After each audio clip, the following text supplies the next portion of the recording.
Good morning, guys! So, alam niyo ba bakit ako nagplano? Kasi may nabili akong saging. So, ilalaga ako siya. Tapos, isasawsaw ko sa bagoong or ginamos. Kasi wala akong nakitang hilaw na saging. So, no choice. Sa hinog na lang tayo. Pwede naman. Nasa sa iyo yan kung gusto mo isawsaw. Kasi namimiss ko na naman ang Pilipinas. Ayan, magsaging tayo. Pero medyo mataba siya kunti. Tara, tara, samahan niyo ako. So, nakapag-vlog ako ng ganito kasi si Bibi tulog. Pagpunta kami sa palengke, mga lang, dito to market is about 30 minutes. Medyo malapit lang.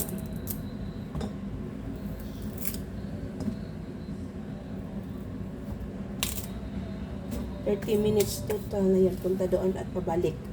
O, diba? Eh, nag-ano pa ako. Yung dahan-dahan lang ako. Hindi ako yung normal na lakad lang. Tapos, pasyal-pasyal ng konti. Siguro kung mabilis kang maglakad, mga 5 minutes. Tapos lagyan natin ng konting oil so that dili siya yung dapta niya hindi didikit sa sa kaserola.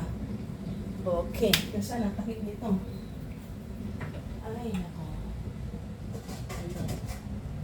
Takpan na natin.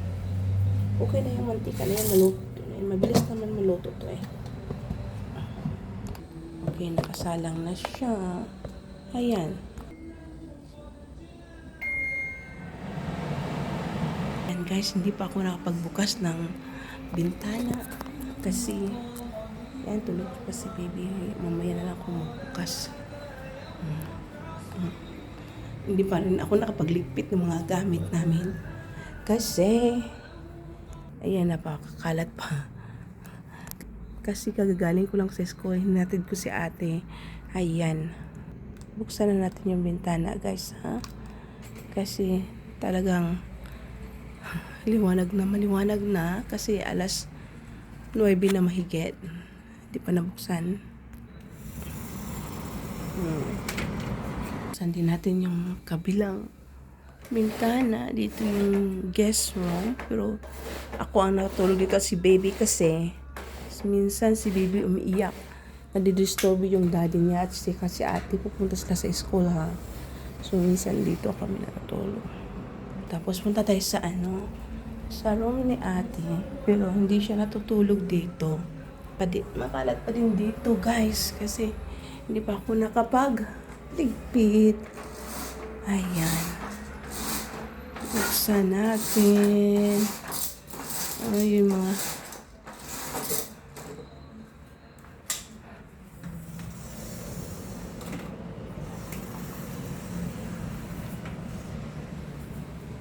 ay nako, bahay namin.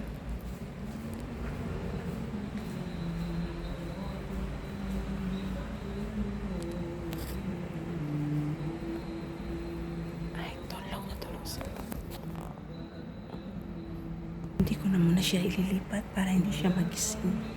Okay, bye guys. See you later.